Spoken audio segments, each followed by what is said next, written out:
I love my HBCU.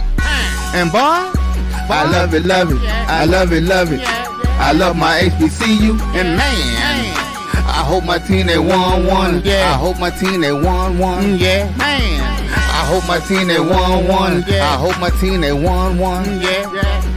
I tune into the HBCU Sports Lab to see if my team won or lost. If they lost, I'm quiet as a mouse. But if they won, keep tab. I'ma do the dab, yeah. Dr. Cavil, he know what he be talking about. Mike and Charles, they know what they be talking about. They compress the analytic data with this hip hop. If you know them like I know them, they gon' tell you if your team, if they won or lost, and who the ball. So listen to Professor, yes sir, and pay attention, cause he gon' teach a lesson. This is Dr. Cavil with Inside the HBCU Sports Lab with Mike Washington and Charles Bishop. Both Mike Washington and Charles Bishop are out on assignment. Can you believe it? With that being said, I'm actually shooting from Chicago. Yeah, that's Chicago, Illinois, the Windy City. Welcome to episode 575 of Inside the HBCU Sports Lab radio show and podcast, the show that's covering the sporting HBCU diaspora, all things HBCU sports for institutions large and small. From the NAIA to the NCAA, we share insights and information on the HBCU sports culture, HBCU athletic aesthetics to facilitate the story of HBCU athletic programs, better known as HBCU sports pedagogy. I'm your host, Dr. Kenyatta Cavil, along with my co-host, Mike Washington and Charles Bishop. I'm filming on the road. I'm here at the NAS conference as we're getting things done, sitting here looking it all up. North American Society of Sociologists. Trying to represent with HBCUs and providing that research is required for those on tenured or associate assistant, as well as full professors. Just keeping my academic rigor up there.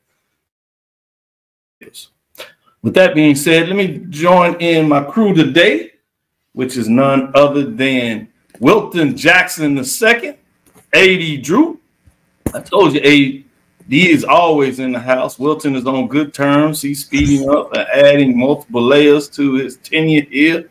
Both of these professors moving from adjuncts, clinical professors on up the rank. Boy, it must be nice inside the HBCU Sports Lab. Checks must be good. Oh, I'm quiet as a mouse. That was a pretty good call. It's big enough. Well, see, okay, all right. We'll work on that. We need. You can't have y'all already. Hey, Doc. If we get some more sponsorships, there you go. Sponsorship is the name of the game. I'm not ashamed. I'm like TLC. Ain't too proud to beg. I'm glad you not either. Today's episode of Inside the HBCU Sports Lab is sponsored by THD Agency, LLC. Speaking of sponsors, THD Agency is a company that provides sporting, educational, and consulting data analytics. With that being said, A.D. Drew, what's on your mind today in terms, before you even get to the news, how interested are you in this MEAC matchups that's going to kick off in about 25 minutes? I am interested in where I am going to try to keep my comments short so that we can get in and out of our segments on time so that we could be done at the top of the hour so that I don't miss too much of the game. I just hope this is not one of those games when you got opening kickoff return for a touchdown or opening drive and you come back and it's like 21 points by the time you turn the game on and you like, well, I done missed all the action. It's 21 points combined, and the game only had 24 points total, so you done missed all the action. Mm-hmm. Yeah, no doubt. And we will give some updates, at least scoring updates as we go through the show. With that being said, if we had ESPNU here, I'd have it on in the background, sneak a little peek. Updates. We don't want no problems, though, with the YouTube algorithms. We know how that goes. So, Wilton, what are your thoughts in terms of this matchup? How big do you believe it is? I think it's really big. I think this is the start. Obviously, we've been talking all the time on the show about the weekend of Halloween, how big it was going to be for the MEAC, and now it's here. We're going to get a good dose of who we think is going to be, or we, after this game, in some cases for now, we will find out which one of these teams is truly the best team in the MEAC. I mean, all year North Carolina Central is still, not necessarily played perfect, but they've still maintained their spot. And each week we've talked about South Carolina State continue to grow, continue to grind and pretty much solidify their space under Coach Chinnisberry in his first year, and they've looked great. And so what better way to have a spooky holiday with two great teams that are playing at their best, and it's just good to get that great matchup tonight. I like that spooky holiday. For those that do celebrate or acknowledge it, yeah. Happy Halloween to those out there. Perfectly said by Wilton in terms of analyzing matchup. We'll go a little deeper, 15 minutes in the second segment right before the matchup to kind of get people really prepared and get you all started. I know you surrounded and I had some games, but now we'll take a little deeper and we'll look at that offense against defense where we talked about the strengths on strengths as well as defense and offense, vice versa. A lot of intrigue in terms of this matchup. But as we get into the rest of this first segment, I'm going to stick with you, Wilton, and tell me what's some of the news of the day that you are thinking of is on your mind before we get in this 1 versus 4 matchup. So some of the news of the day, we have 2 former HBCU players that were selected to play in the NBA G League draft. They were selected in the NBA G League draft from this came from HBCUsports.com. In preparation for the start of the NBA G League season, they held their 24th annual draft, seeing 2 former HBCU players hear their names called. One was Christian Brown with the 6th overall selection, former Tennessee State All-Conference forward, was picked up by the Sioux Falls Skyforce. Brown played 3 seasons at Tennessee State from 2021 to 2024, transferring to the team after playing 2 seasons at Georgia. He averaged 11.8 points on 49% shooting from the field and 37% shooting from three-point range. He also added 2.9 rebounds and 1.1 steals in 55 games. The Georgia transfer was named to the All-OVC second team in his final season. The second person is Olisa Akinobi. With the 17th pick in the second round of the G League draft, former Alabama A&M center was picked up by Rip City Remix, the G League affiliate for the Portland Trailblazers. He's this is the second year in a row that Akinobi has been taken in the G League draft, having been selected by the Grand Rapids Gold, which is the G League affiliate for the Denver Nuggets last year. His college career began at Morehouse, where he played 3 seasons from 2018 to 2021. He averaged 4.2 points, 4.1 rebounds, and 1.6 blocks in 58 games. He transferred to Alabama A&M in 2022 and was named the SWAC Defensive Player of the Year in his only season with the team. The Morehouse transfer compiled 7.8 points, 5.6 rebounds, and 1.8 blocks in 31 games in the SWAC. Great information, Wilson. Shout out to players getting drafted. G League, you never know. You keep touching around the G Leagues, make some moves. You can get that NBA call-up. First, oftentimes, it's 10-day assignments, and then those can turn into fully guaranteed contracts. So good to hear that. Good to see HBCU to find a way to take the next steps in their dreams and goals. With that being said, AD Drew, what's on your mind in terms of HBCU news today and this week?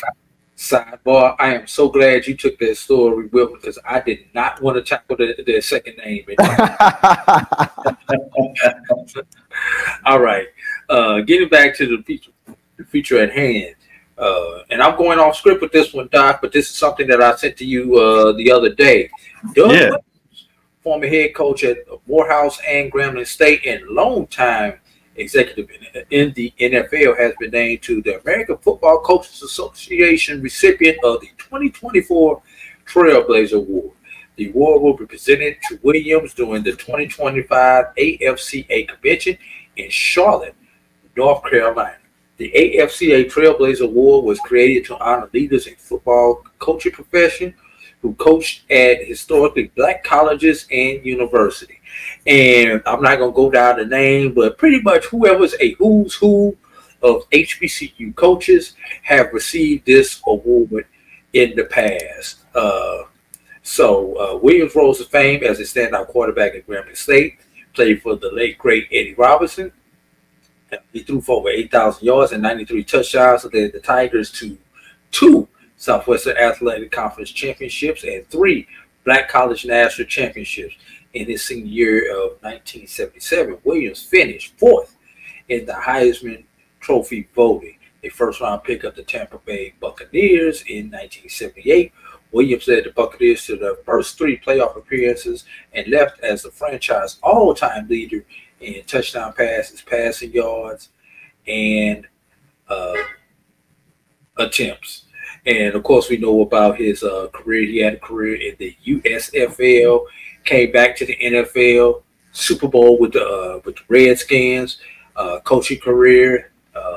Originally started at Morehouse, 2 stints at Grambling, and now he's a member of the Washington Football Club's Ring of Fame, and is a member of the 80 Greatest Washington Players.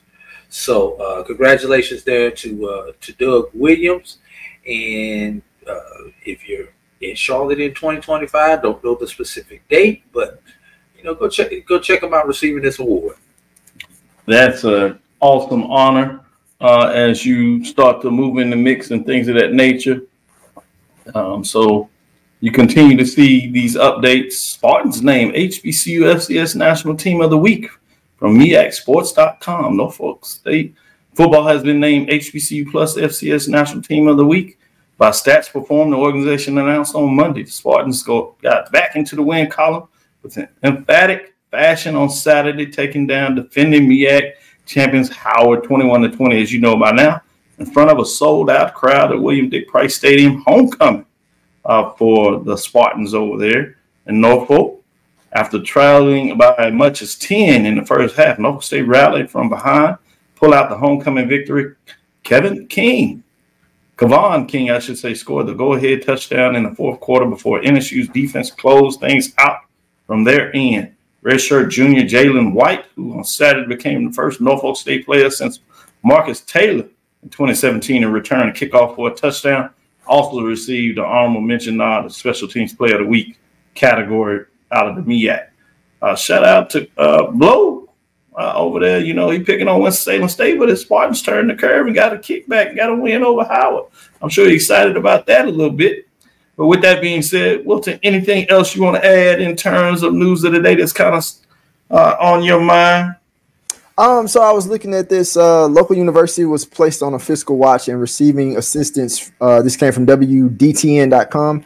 The Ohio Department of Higher Education Chancellor Mike Duffy announced on Friday that Central State has been placed on fiscal watch after CSU leadership made the department aware of the university's financial challenges.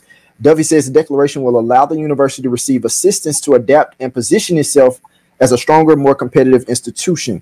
Several measures will be taken to stabilize and improve the outlook of the university, including increased financial reporting, Board of Trustee engagement, and evaluation by the state's auditor. The Auditor of State's office will provide consulting around the university's budgeting, financial accounting, and reporting procedures. The goal is for the university to come off fiscal watch within 3 years. That's important that they're getting assistance. It's tough to read that they're going on it, but let's make sure we continue to shout out. I see Lennon is out there chastising Stephen Gaither in terms of he's looking for elimination platter. They're not going to let Stephen make it. No. They are not. But Steve kind of brought a little bit in on himself. He was giving out that tie, so you got to just a little bit. Just a little bit.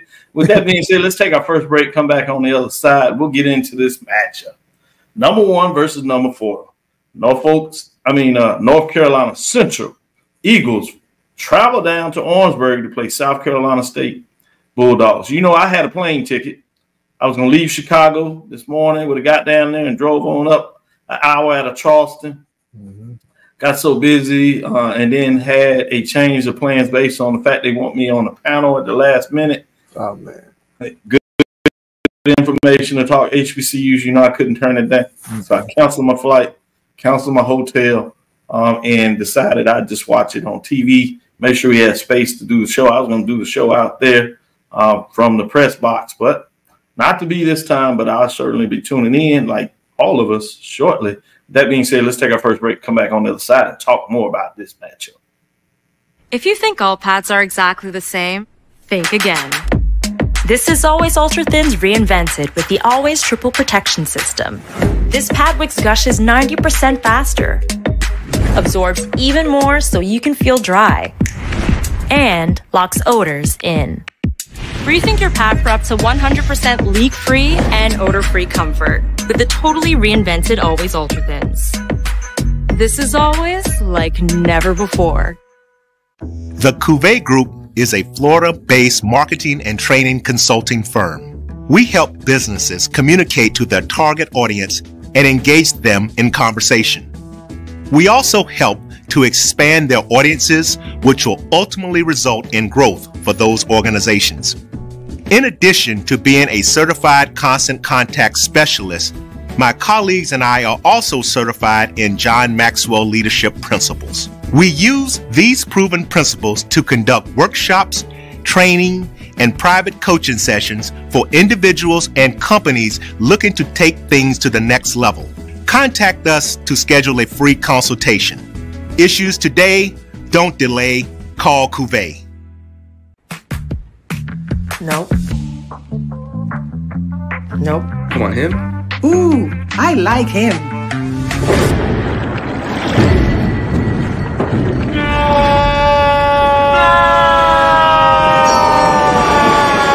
Quick, the quicker picker-upper. Bounty picks up messes quicker, and each sheet is 2 times more absorbent, so you can use less. He's an 8. He's a 9. Bounty, the quicker picker-upper. This is Brian Fulford. AD Drew and I are co-hosts of the BCSN Sports Lab. We talk about all things related to HBCU athletics. From the games, teams, coaches, and fan interest stories, we cover it all. You can find our shows on Facebook at BCSN Sports Lab, YouTube at MyJBN Online, and everywhere you listen to podcasts like Anchor, Spotify, Google, and Apple Podcasts. You can also find the show on the Jericho Broadcast Network's app. Make sure to download. We look forward to you joining the conversation and being a part of the show. Compress the analytic data with your hip hop. If you know them like I know them, they gon' tell you if your team, if they wanna lose, and who the ball. So listen to Professor, yes sir, and pay attention, cause he gon' teach a lesson. So this is Dr. Bill inside the HBCU Sports Lab with AD Drew Wilton Jackson II, bringing you some updates and some news to make sure you get your HBCU feel for the day. Particularly on a Thursday night, showtime, when you're the only show in town for HBCU sports. Guess who gets the light? It's #1 North Carolina Central coming in with a record of 6-2, 2-0 in the MEAC in conference play. And they travel down to Orangeburg, South Carolina State, #4 South Carolina State Bulldogs, 5-2, 1-0 in conference play. Man, a lot of people believe this is for all the marbles, that these teams will find a way to get it done.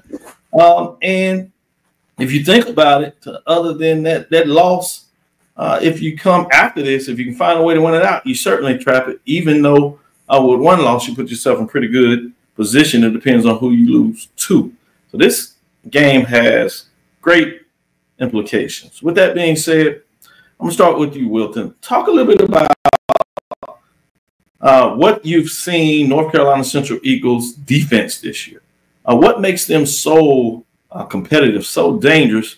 And last couple of years, we've thought more about their offensive side of the ball, but they certainly have been solid in terms of quietly what they do on the defensive side of the ball, particularly 2 years ago when they won a championship and beat Jackson State to get it done. Big plays were in there, but they came up with some crucial plays at times to help the team get it done. This year, what have you noticed about the North Carolina Central Eagles defense?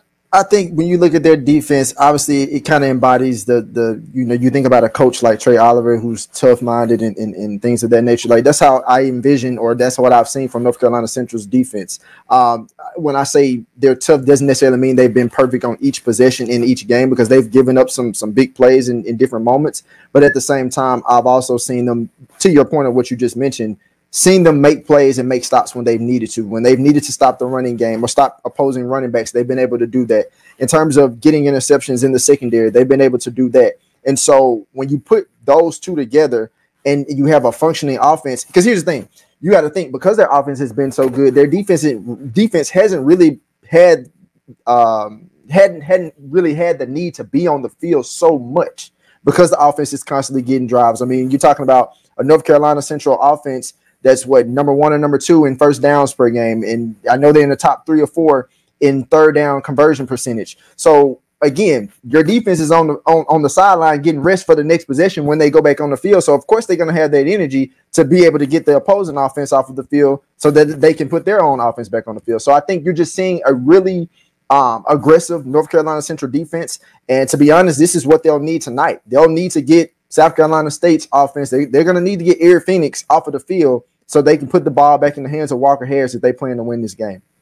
I like the points you make there. So, Eddie Drew, I'm going to get you to go with South Carolina State's offense. We're going to look at it like that, and then we'll flip it back and give you a chance to talk about Central's defense. But from your perspective, when you look at South Carolina State's offense that's going to be going up against North Carolina Central defense that Wilton talked about, what are your thoughts in terms of what makes this South Carolina State Bulldogs offense really good?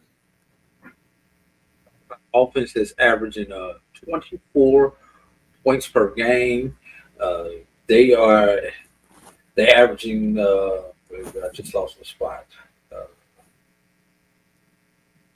They're averaging 5.8 yards per attempt on the ground, which is a huge chunk.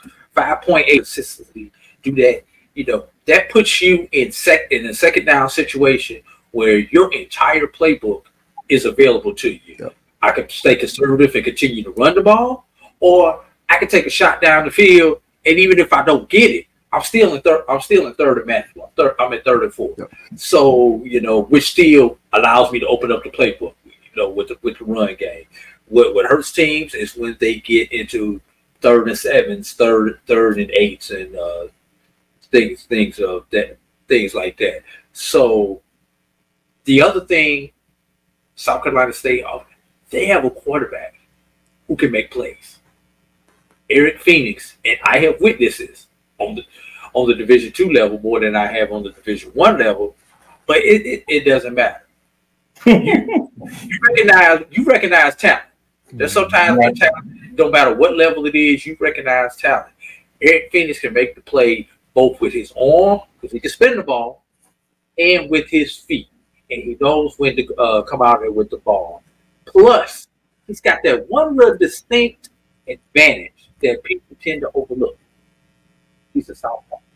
Yep, he is young. So that changes a little bit of the dynamics of the defense. Obviously, the ball comes out different. The offensive guys are used to it. That's a huge one. I like the way you broke that down in terms of bringing that to the table.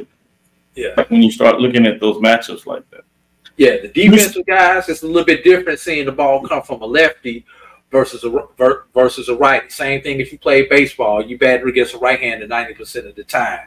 So things are, which also one last thing, and I'll get off of this, that makes the right tackle the important person to protect the backside. Well, we traditionally see how strong is your left tackle. So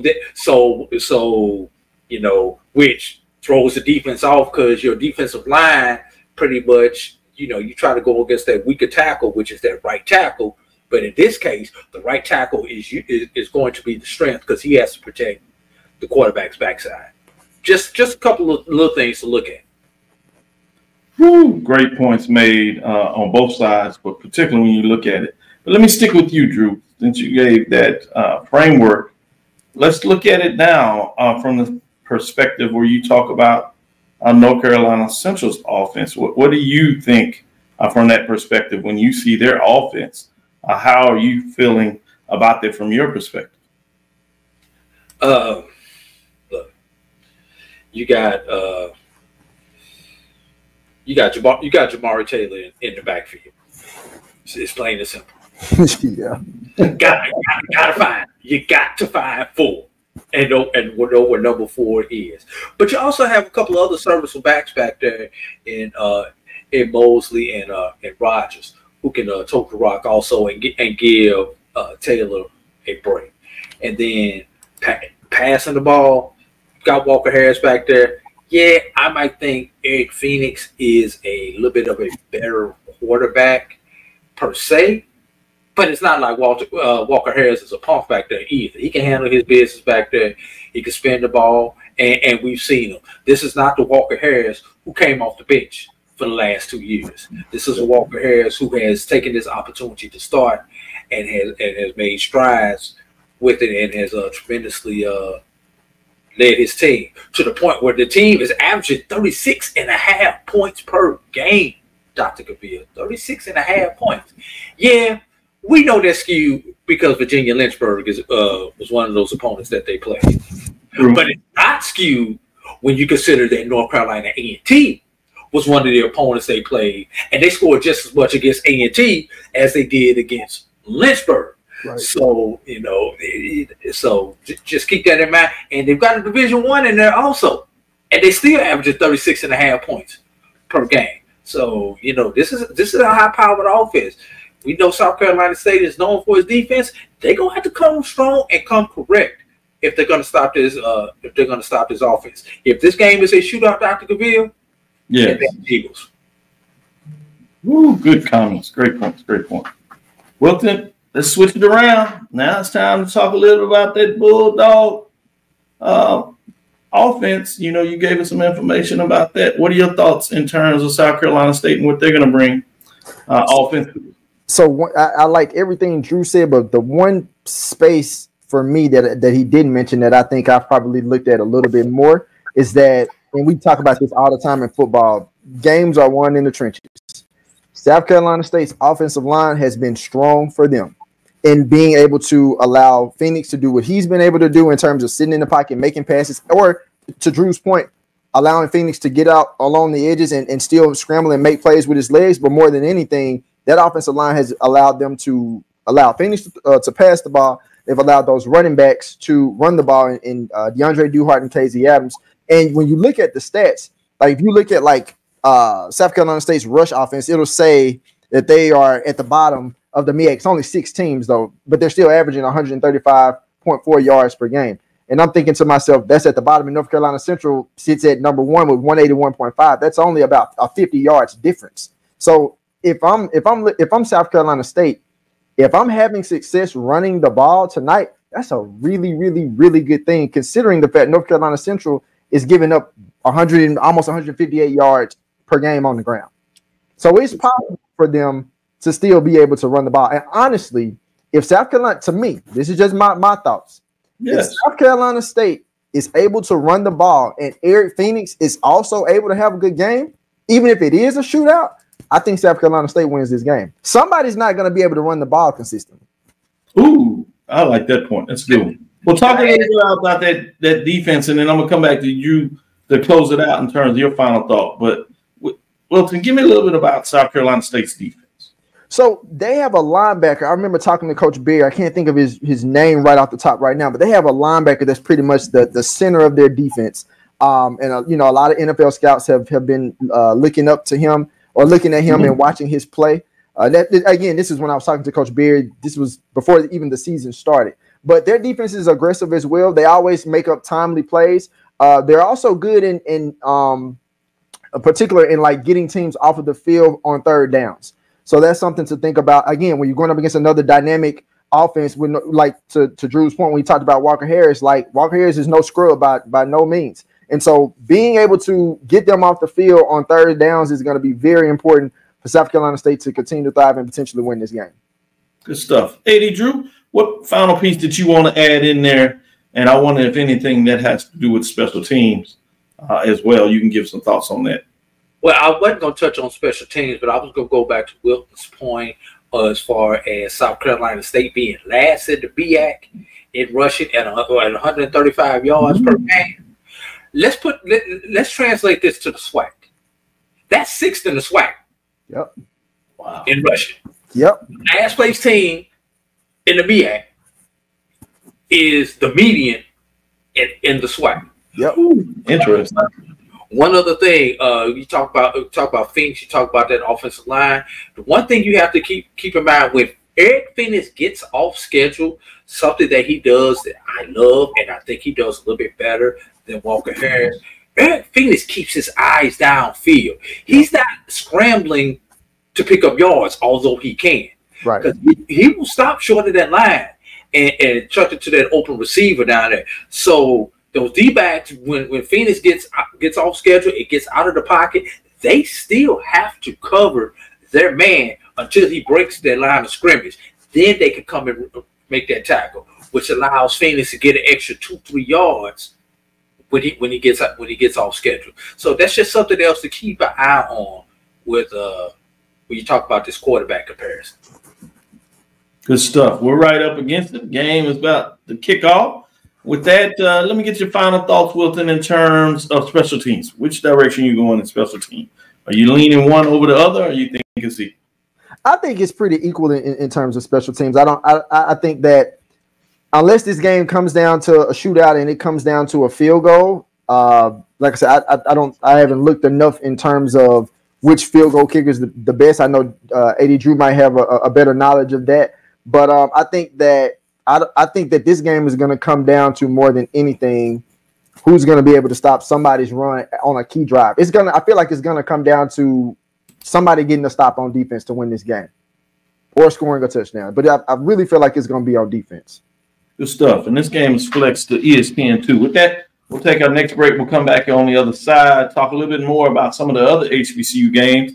And we certainly will keep you updated in terms of what's taking place in the MEAC between number 1 is on the road, the number 1 North Carolina Central Eagles at number 4, the South Carolina State Bulldogs in Orangeburg, South Carolina. That's Dr. Will's Inside the HBCU Sports Poll Rankings. We'll be right back after this second break. Looking for the ultimate cultural experience of 2025? The Zora Outdoor Festival of the Arts is where you need to be.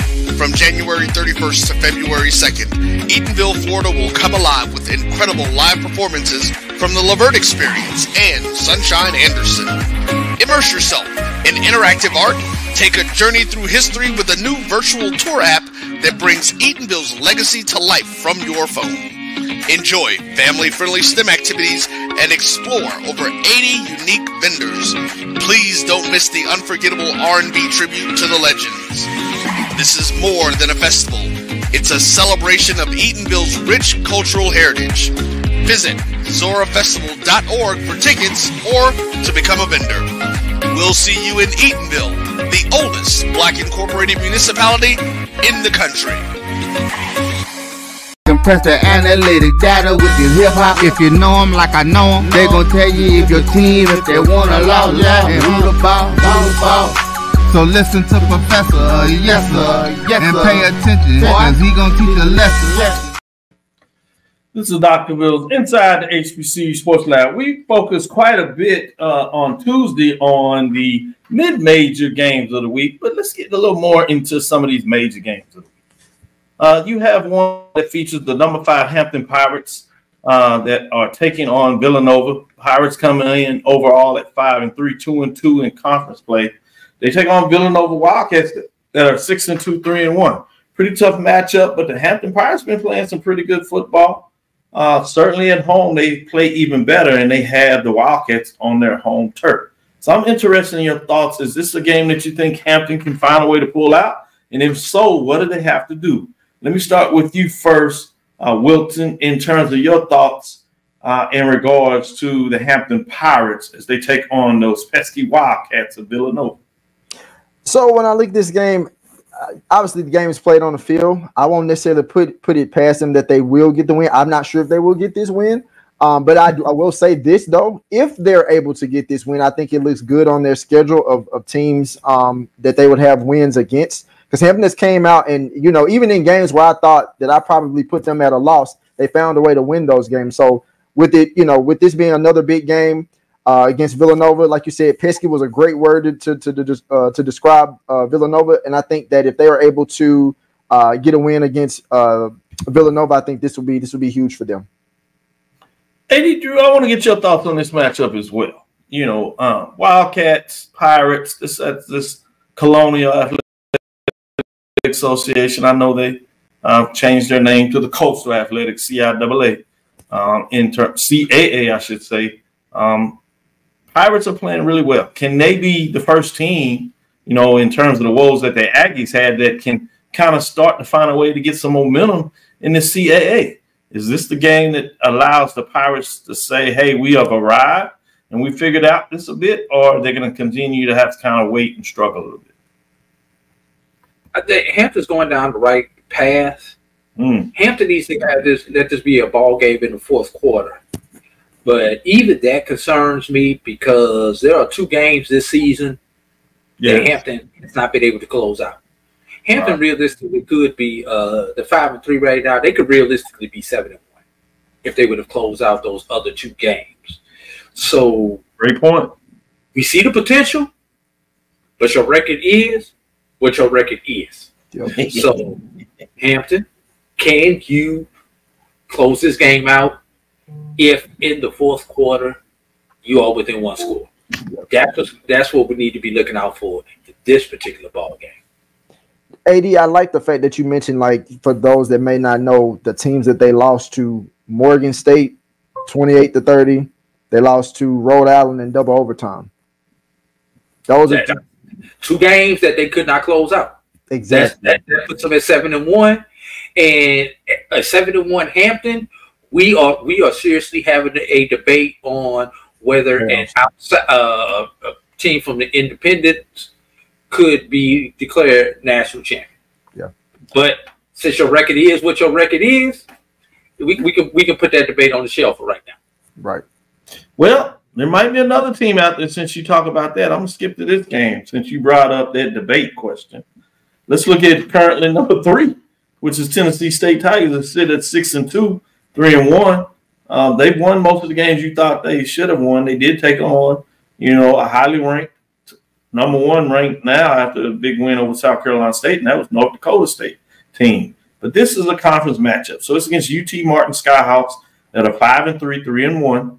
They have to go on the road and take on Tennessee State Tigers that are ready to roar. Can they continue to roar and make another statement in OVC that they're going to be in it to the end, particularly, finding a way? I know it's a game by game, but now if they can get this, they all of a sudden make these next matchups leading up to that SEMO game for the OVC championship. And then maybe to say a bit about, hey, what about us being, this national black college champion if we can get it done? I personally think they have to go a ways in the playoff to make that happen, even if they went out from that perspective. But I think they start to make the question intriguing. With that being said, sticking with you, AD Drew, what are your thoughts? Since you kind of teased it out with Hampton, what are your thoughts about Tennessee State in this matchup and finding a way, as you like to talk about it, maybe causing a little chaos based on that Celebration Bowl? Well, obviously, this is the best Tennessee State team that Eddie George has coached since he has been there. This is the best Tennessee State team that Sneaker Shop has seen in a long time there in Nashville. He reminds us all the time. Too bad Brandon King and his family are the only people that go out and watch this team. You ain't right. Am I wrong though? I ain't right, but am I wrong? You're not. You're wrong. That's why we laugh. Yeah. Okay. Yes, they're not playing. They're not playing the sexy matchups against the Jackson States and the other members of the SWAC that HBCU fans want to see. But against the competition that they're playing, they're handling their business in 2024. The thing that scares me about this team, Dr. Cavil, Tennessee State is averaging 25.5 points per game, but they're giving up 23 points per game. That's a field goal, Dr. Cavil. What does that mean? There's no margin for error when you're talking about Tennessee State. Tennessee State has to continue to play essentially perfect ball. Can they continue to play perfect ball? Now, betting people, they always start to give you a field goal at home. What did I say they're winning their average games by? 3 points per game. Home field advantage, I think they get it done by those 3 points that they're averaging and that the odds makers are going to give them at home. Good stuff. Good stuff. Let me give you an update. It looks like in terms of a big play, South Carolina State is able to strike first with a big one. 48-yard pass play. Jalen Smith-Brown. Yep. Jalen Smith-Brown, as you talked about, is able to get the Bulldogs to the North Carolina Central 11. Started out South Carolina State on their 1st and 10 on a 13-yard, 2-yard play. No big deal. Then they got another yard, and then they come up with that big pass play for 48 yards. So now the 1st and 10 at North Carolina Central 11. interesting to see as this continues to move out, to see if they can make that big play count. Well, can the Eagles hold them to a field goal, or will the Bulldogs find a way to get into the end zone? That means Blow is on a roll in that chat.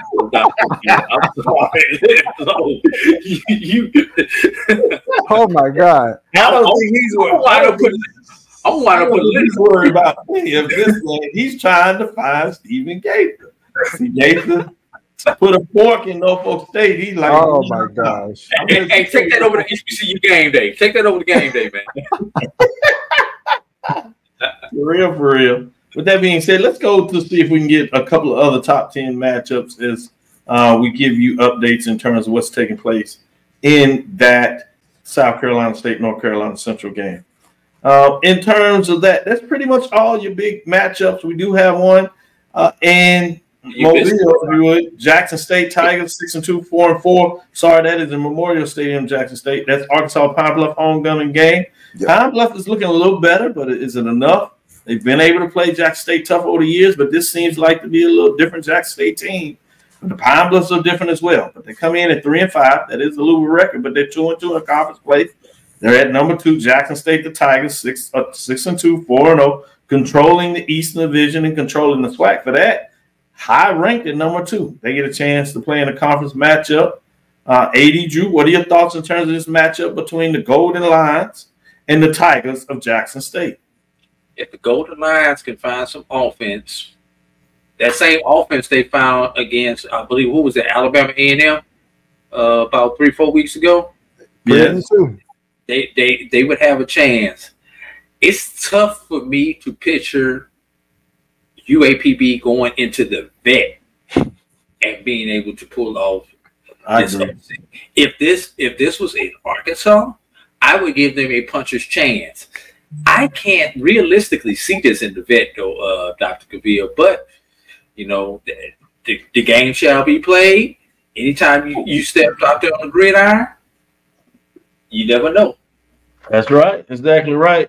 Let me go to you, Wilton. What are your thoughts in terms of this matchup? I know you got a little eagle eye on what's going on there. Are you going to be able to make it to Jackson this weekend? I will be. Or are you going to have to watch it as it's broadcast? Oh no, I will be in Jackson for that game. I actually got an assignment that's connected to that game. But when I don't get much better than that. Exactly. But when I look at this game, I don't see Jackson State losing this game. Number one, number two. But I will say this, and I said this last week when Jackson State was going up against Bethune-Cookman. It's easy for teams to get complacent when they're going up against a lower opponent in the conference. Obviously, you saw Jackson State kind of struggle a little bit early on, and a lot of that was due to the fact that they were expecting a different quarterback to play at Bethune-Cookman as opposed to Sprague. So if I'm Jackson State, for sure, obviously, you know, with Arkansas Pine Bluff, you're going to be dealing with Mekhi Higgins. You have to make sure that although your offense is pretty much going to be functional and it's going to go as planned, you know, based off the stats, because you're talking about a UAPB defense that's 11th in opponents' first downs, they're last in opponent's third downs percentage, and they're 7th in red zone defense.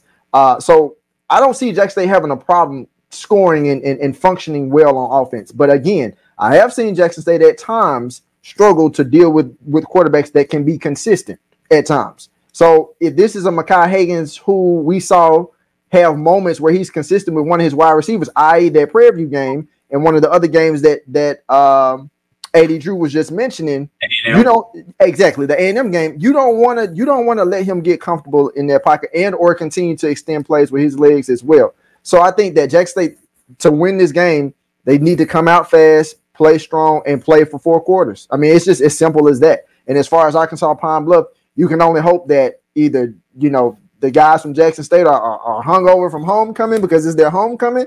The running game is just not good, or something is just off. I mean, but again, this is also a Jackson State team that lost homecoming last year.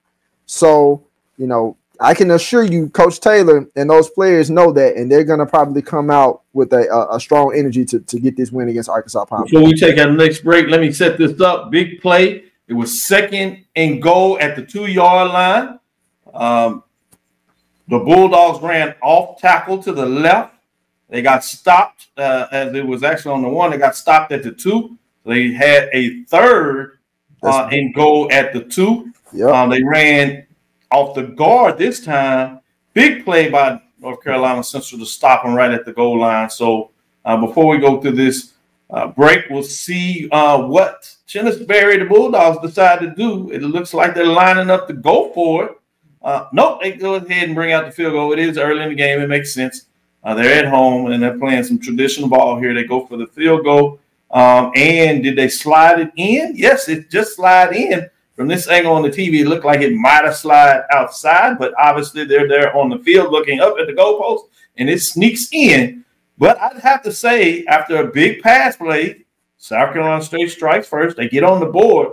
But a bit of a statement by the North Carolina Central Eagles that stopped them in terms of first and goal as the Bulldogs tried to flex their muscle. And you talk a little bit about this, Wilton, on the goal line. Yep. And you had the Eagles flexing their muscle to get 2 goal line steps. So that was interesting. So we'll take our last break. We'll come back on the other side, and we'll talk a couple about these major games that are not ranked, particularly going a little inside the SWAC, some games that have a lot on the line. We see some of these key matchups. We'll talk a little bit more about what that looks like after this break. It's never too early to plant the seed, to share the tradition, and instill a sense of pride in your HBCU with your little ones. HBCU Pride and Joy Children's Boutique helps you share your school spirit with a wide selection of adorable kids apparel and accessories officially licensed from your favorite HBCU. Visit hbcupridejoy.com and follow us on all social media at HBCU Pride Joy on Facebook and Twitter. Supermarket sushi, really? No. Wait, Troy, you work here? I'm never not working. Like Head & Shoulders Scalp Shield technology, up to 100% dandruff protection, even between washes. Never not working, huh? Oh, Troy, you're such a good teacher. Yeah, I know. Never not working. Never not working. Never ever not working. Are you serious? Never not working. Dandruff protection that's never not working. Head & Shoulders Scalp Shield technology. Hey, grab me one too.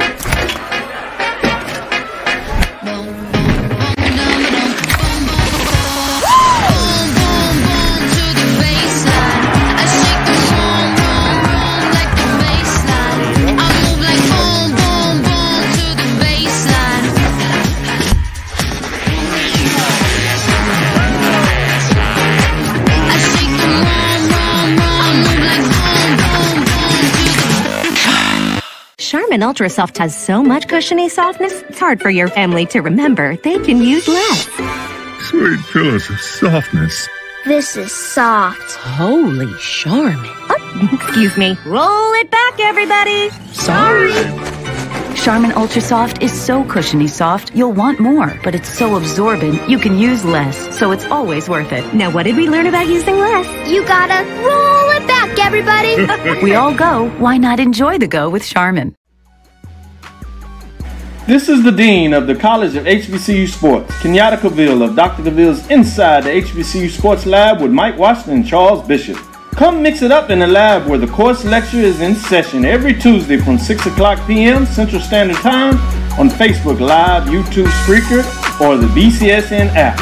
As we discuss all things about the HBCU sports culture, including exploring the week that was in the sporting HBCU diaspora, as well as the upcoming week of HBCU sports. With me, the Dean, the College of HBCU Sports, on Dr. Cavil's Inside the HBCU Sports Lab with Mike Washington and Charles Bishop. Course lecture dismissed. Compress the analytic data with your hip-hop. If you know them like I know them, they gon' tell you if your team, if they want to lose, and who the ball. So listen to Professor, yes sir, and pay attention, cause he gon' teach a lesson. This is Dr. Bill with Inside the HBCU Sports Lab. As we get back to it, they're kicking off after that score of South Carolina State Bulldogs with 8:47 left in the first quarter. They're able to get on the board with the field goal, but this is after they got really close. But no, North Carolina Central made some big plays. With that being said, there is one more top 7 team that I want to look at. It happens to be the number 7 Alabama State Hornets that take on the Alcorn State Braves. The Hornets come in at 4-3, 3-1 after a big win, huge win against the rival in the Magic City Classic, where they had 69,000 fans in attendance that watched that matchup. They take on the Braves, which are 4-4 and 3-1. This is an divisional matchup between Alabama State Hornets out of the Eastern Division versus the Alcorn State Braves in the Eastern Division. Before conference expansion, this was the Eastern Division matchup. No longer is that, as the Braves switched over and they moved into the Western Division. Since then, they hadn't been able to really get it done, but this is another chance for them to hold on things and make a statement by both teams that sit 3-1, and they're chasing the team at the top. But this is a chance to remain in the race in a lot of ways, solidly in the race. And so it's in Mobile. I think that brings the intrigue to this matchup. With that being said, A.D. Drew, what are your thoughts in terms of this Hornets versus the Braves? Alcorn State 6-4 in the last 10 matchups that these two teams have played. First time these two teams have played at a neutral site in recent memory. I've gone back. I know it hasn't been in the 20s since they have played at a neutral site. Here's an interesting stat. Alabama State is 6-0 in their last 6 neutral site classics. 3-0 in the Magic City Classic. Big catch, man. Good one. They won the BX Challenge 2 years ago. Right. They won the Orange Blossom Classic this year, and they won the Port City Classic 2 years ago against Grambling State. So that dates back to 2022 when that streak started. Last time they lost was at a neutral site classic, was to Alabama A&M in the Magic City Classic. So, you know, Alabama State, top defense. Any defensive statistic that you look at on the SWAC page, Alabama State is up there. Exactly. Any offensive statistic that you look at on the SWAC page, so Alabama State is not up there. So, you know, despite, you know, they say your record is what your record is, we both know where both these teams should be. And I voted in the poll, Dr. Cavil, but I am really considering the deck of cards that Alabama State is playing with. I really am thinking that my fellow pollsters got these two teams flip-flopped when they turned in their vote, and they checked the wrong ASU box. They should have been checking Alcorn State University first, and not Alabama State University when they were making their ratings, because everything on paper favors Alcorn, except for the fact Alabama State knows how to win when nobody has a home field. Good stuff. So I'm going Alcorn in this particular matchup, though. I think Alcorn has a little bit more, just because Alcorn can score, Alabama State can't. Good stuff. Update here on North Carolina's first series. They go 3 and out. Bulldogs make some plays to stop them. Crucial hit on third down that would have essentially gave Central first down. Good tackle to the tight end that jarred the ball loose, incomplete. And such, they punt, and now the South Carolina State will start with their second time with the ball on their own 10. Same question to you, Wilton. What are your thoughts in terms of this matchup between number 7 Alabama State Hornets versus Alcorn State Braves? I know this is an interdivisional matchup, but it's very important. 1, 2. You right. I know Alabama State lost this game last year in overtime, but I think this game comes down to how consistent. I mean, because this is what we know. Yes. Alabama State is going to run the ball. They're going to run the ball with Jamar Holtzclaw and Daquan Kent. We know that. But the X factor in this game is how consistent can Kareem Key be against Alcorn's defense. Now, you're talking about Alcorn defense. They're tied for second with who else? Alabama State in interceptions. They force fumbles a lot. They're number 1 in that category. But here's an interesting nugget, too, with Alcorn. They're 8th in third down percentage as far as like teams getting third downs. So I'm wondering if Key can make at least almost be a game manager in some cases, make just enough passes so that it will allow for Alabama State to run the ball consistently.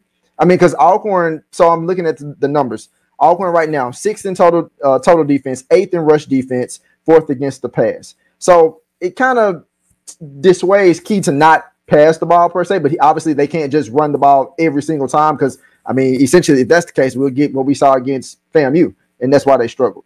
But I think that if Key can be consistent and the running game is as strong as it's ever been, I think Alabama State could win this game. And I'm going to go with Alabama State and winning this game. In a neutral site. Also, another point that AD mentioned, they're 6-0 in neutral site games. And my last point, I thought it was my last. This situation, too, when I think about Alcorn, we know that Xavier Vaughn, he can pass the ball, but he wants to run first. And if you think about Xavier Langford at Alabama A&M, with the stats that they had, because this was an A&M team that came into their game last week, the Mad City Classic, like literally number one in most of the offensive statistical categories. Well, we see they didn't win that game either. And the amount of points they were averaging coming into that game was cut by half.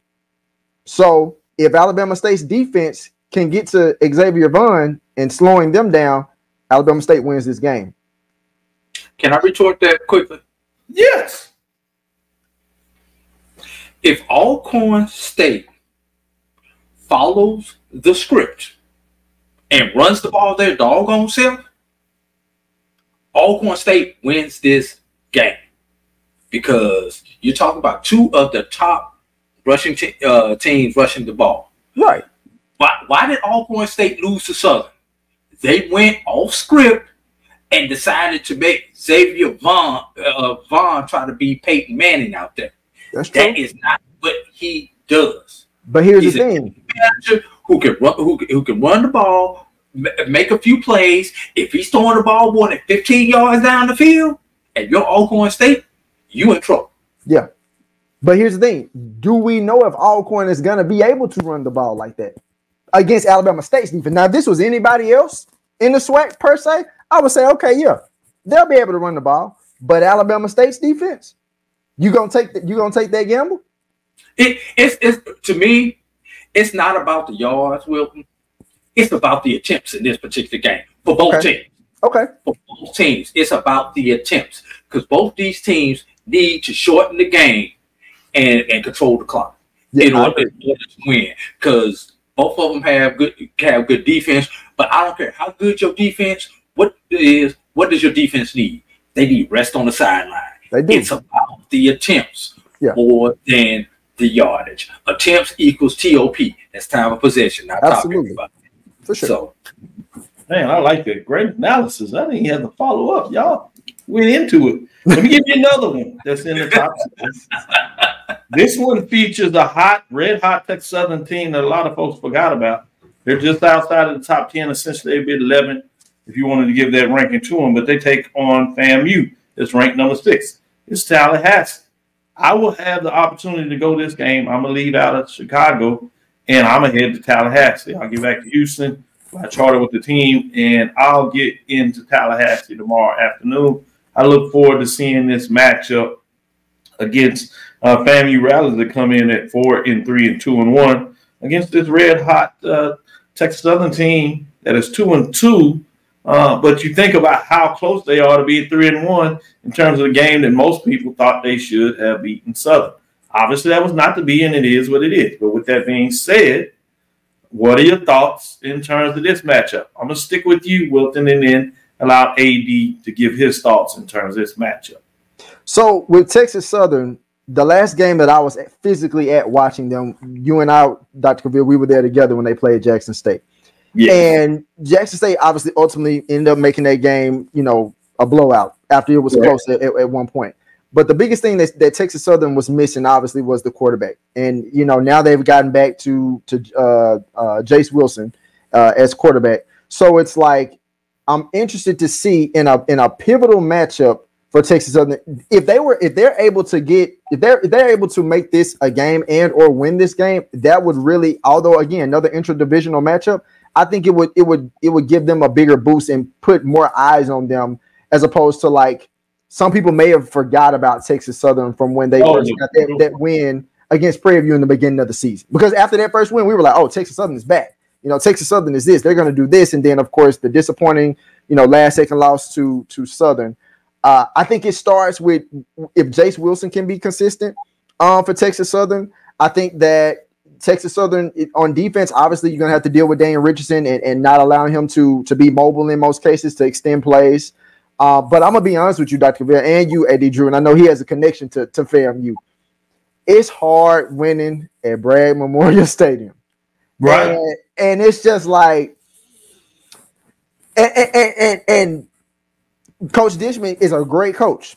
Great coach in his first year at Texas Southern. But I just don't see Texas Southern being able to go down to Bragg and get that win against FAMU. I just don't, especially with FAMU coming off a loss to Jackson State. You're talking about a FAMU team that's still trying to be in contention and hoping and praying that Jackson State loses one of these next couple of games coming up to still potentially book their ticket to the SWAC championship game. Before I go to you, let me set this up. 3rd and 5 for the Bulldogs as they had picked up the first down. But it was just inside. It looked like potentially naked eye. It was a pretty good play by the cornerback coming on the defensive back, but his flag was thrown, so the drive will continue for South Carolina State as they get the penalty on it. Coach on the sideline was saying that the ball was overthrown. It was a little bit of holding there, so they called a penalty. So South Carolina gets the continuous drive. Those little things, hidden yards, hidden plays, penalties are huge in a matchup.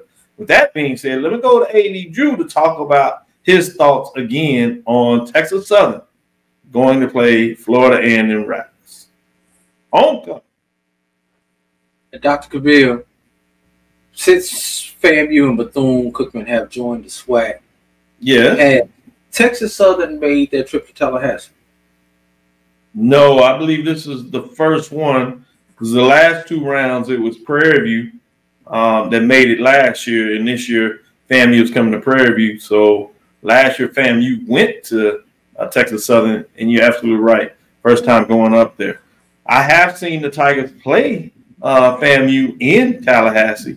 That was many years ago when it was a SWAC me-up type matchup where you actually had the Storm, which I was involved. I went to that game and rode the bus back with the team after you had all the craziness about the hurricane coming in, which ended up being one of the ugliest ones in Houston history.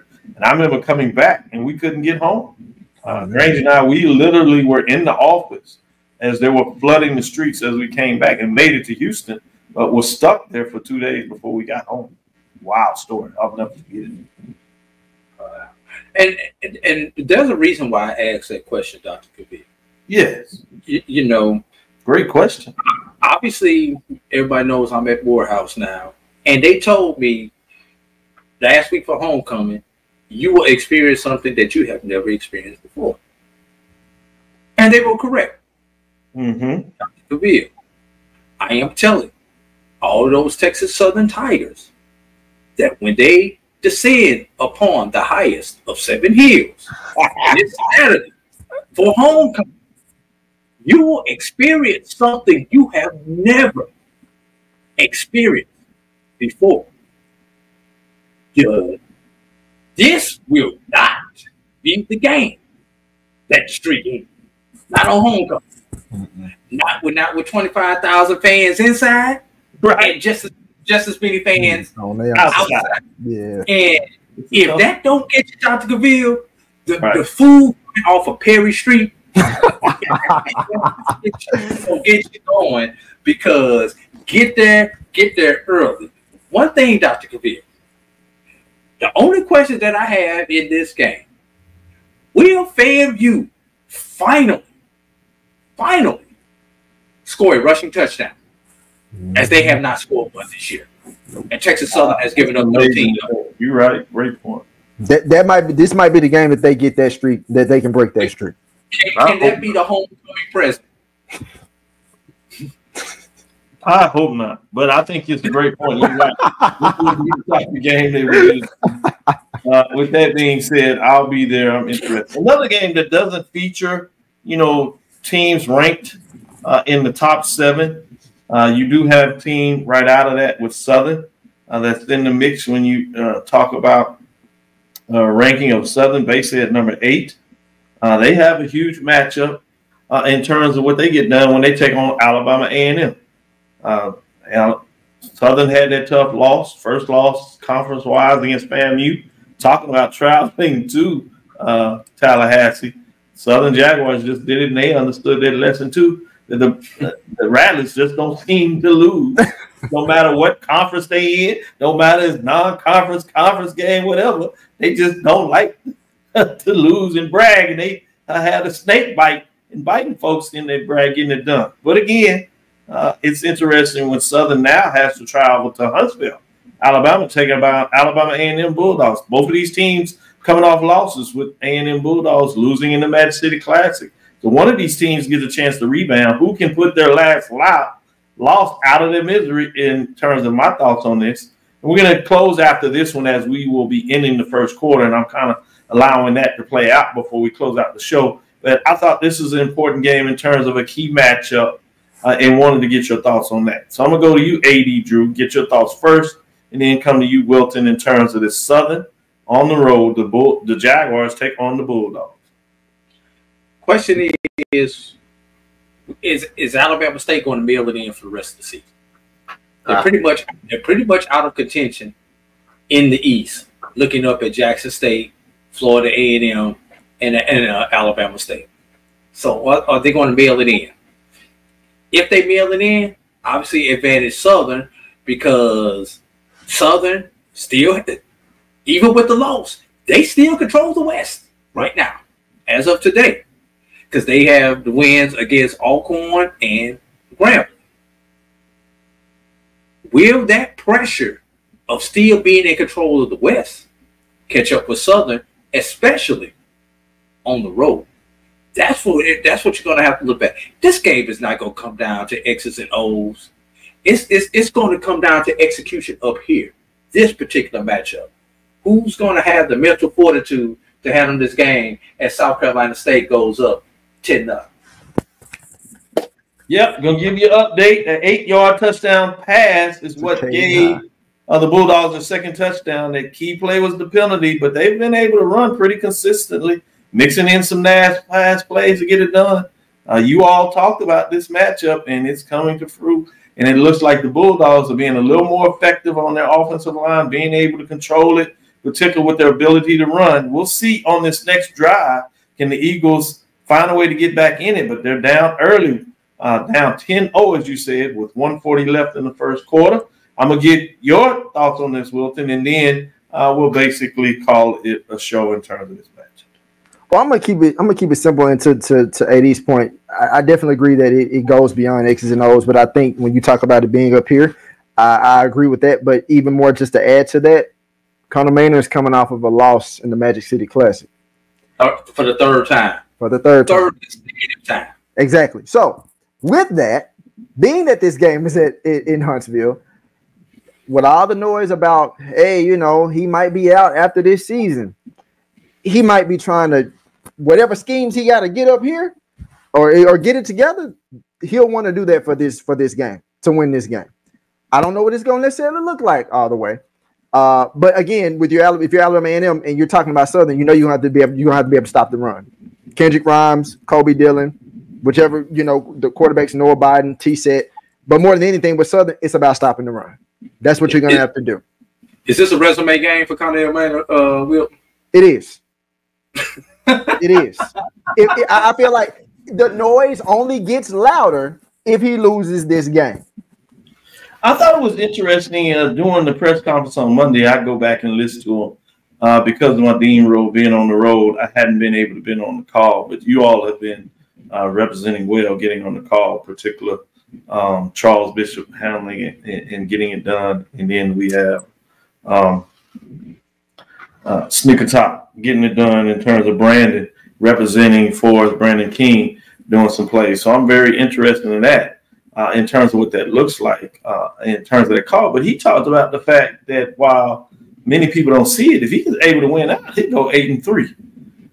Just for the dialogue talk here, If somehow he can win out and go 8-3, not that we believe it, or even 7-4, loses one out of those last couple of games, do you think he still is relieved of his duty? Because obviously he wouldn't necessarily be fired. This is last year of contract, so he has to get a contract extension. Right. We'll start with you, Wilton, to get your thoughts on it.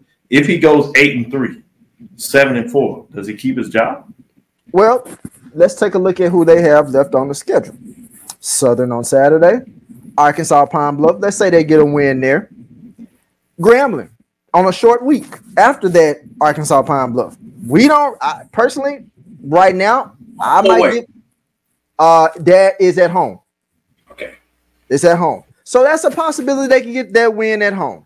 But then your last two games, you got at Mississippi Valley at the end of the season. And one thing about Valley that you know in previous years, maybe not necessarily last year, but in previous years, for whatever reason, they always find a way to shake up stuff for certain teams. They're good for getting a win late at home. Exactly. And just to remember, they still have to play FAMU for that game from the Hurricane. That's the final game of the season, and that's at FAMU. And what's going to be interesting about that game, Will, if that game draws 4,000 people, I would be pleasantly surprised, especially if Jackson State has sewn up the East. Yeah. Now, if Jackson State drops a game and that game becomes significant for Florida A&M, yeah, you might get 10,000 there. But I've lived in Tallahassee. Yeah. Tallahassee is a ghost town. That particular week, it ain't happening. Especially if Florida State and Florida are in Gainesville that particular week, because that's also the weekend that Florida State plays Florida. Even if they are at home, what do you think a lot of people are gonna be focusing their attention to? Seminoles versus Gators. But getting back to the question that you asked, Dr. Cavil. Hold on, let me give you an update for those that are just watching us and not having the other game on. North Carolina Central cannot really run the ball. They ran on first down, just gained 1 yard. They came back and had 2 incomplete passes. A ball was blocked, but it went forward. It was touched by a South Carolina State player, recovered by North Carolina Central. They did a huddle on the play, and they had ruled that it was a fumble because it was touched by South Carolina State. Central picked it up. So Central looks like they might get a huge break, and it'll be first down, gaining about 15 yards after the block and recovering if it's called a fumble by South Carolina State, as the guy clearly touches the ball as he tries to recover it, and Central bats it forward a little bit. Central recovers it. Now it's under the review. This is under 46 seconds left. So now give me your final comments as we wait for the review, and then we'll call it a show. Yeah, that's if you remember, that's what they reviewed for the Southern Tennessee State game. And the big key with that one is he recovered the ball beyond the first down marker. So this should be North Carolina Central's ball before we come out to review. Getting back, everybody seems to forget, Connell Maynard is one of the few coaches around who has 100 career victories. Yep. Correct.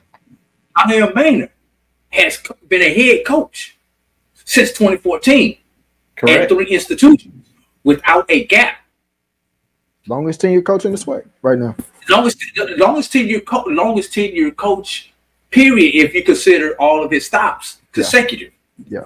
Right now, current. If Connell Maynard does not get a contract extension, he is going to wind up somewhere next year. And I think he's back east in Tobacco Road, on Tobacco Road somewhere next year. If he's not in Huntsville. I'm just throwing that out. As you said, Andrew, your experience in calling games and getting that information, a call was confirmed and is North Carolina Central ball with 43 seconds left in the first quarter. They try to pass deep right and still don't have time. Looks like the guy, 88, Jay Davis, catches the ball, but he has a foot that's out bounds as he was trying to stay in bounds as Walker's continue to be under pressure and retreating in the pocket. 2nd and 10 with 40 seconds. It's amazing that they continue to pass the ball. So go ahead. Give me your final. No, I was just gonna say, but to your point, because I know I didn't say this. I don't know if they finish 8-3, but I would give them. There's a potential for 7-4, maybe 6-5. They'll finish above 500. Yeah, I think their ceiling is 7. Yeah, realistic. Their ceiling is 7. So, AD Drew, do you think he? I know you said you see him coaching somewhere else. Even if he's 7-4, 8-3, you think he doesn't get the contract? I think because there's too much noise in Huntsville around him, I think it'd be best for both him and the program that they part ways. I love Connell Maynard as a coach. I love him as a soundbite. You know, the press conference with Connell Maynard. That's the funnest 10-15 minutes of Monday morning. Yeah, that you have on these press conferences until Mickey Joseph decides he wants to take it over. But anyway, that's another story right there. But you know, just looking at the optics of it, I just think that it is for both parties. It's going to be a time because you got to think about it. Dr. Paul Bryant inherited Connell Maynard. So, what do athletic directors like to do? They like to bring in their own people, Dr. Cavil. So he's brought in his own basketball coach on the men's side. He's brought in his basketball coach on the women's side, and he's brought in his own softball coach. I know he's brought those 3 in since he has been there at Alabama A&M. So continuing with that pattern, this would be the next one. And I do got one other comment I want to get as you close out, but you can go ahead and respond on that. No, go ahead and get your comment as you close out. I just want to share a shout out to Joshua Jackson, former sports information director at Edward Waters, who just became the assistant athletic director for marketing and communications at Savannah State University, and you know, another one of those jobs that was out there. Congratulations to Josh. I actually talked to him yesterday, and kind of like me going to Atlanta. This was the job that he wanted. So he got what he wanted. But I will say this: I personally know of about 3 or 4 schools that are still looking for someone in that role, because a couple of those schools have actually asked me to consult as far as helping them fill those roles. So if you're in sports information, if you're in marketing, if you're in communications, and you want to dive to this field, the opportunities are there. If you have the skill set or can quickly acquire the skill set, especially at the HBCU level, we need some help, y'all. Yep, this is a big one. That's the end of the first quarter. In with South Carolina State Bulldogs leading the #1 ranked North Carolina Central Eagles 10-0. As we get back to it, they have a coaching decision. They were 3rd and 5 at the 46. They got 4 yards, so it's 4th and 1 on the 50-yard line. Early in this game, do you go for it, Wilton? Nah, I punt it.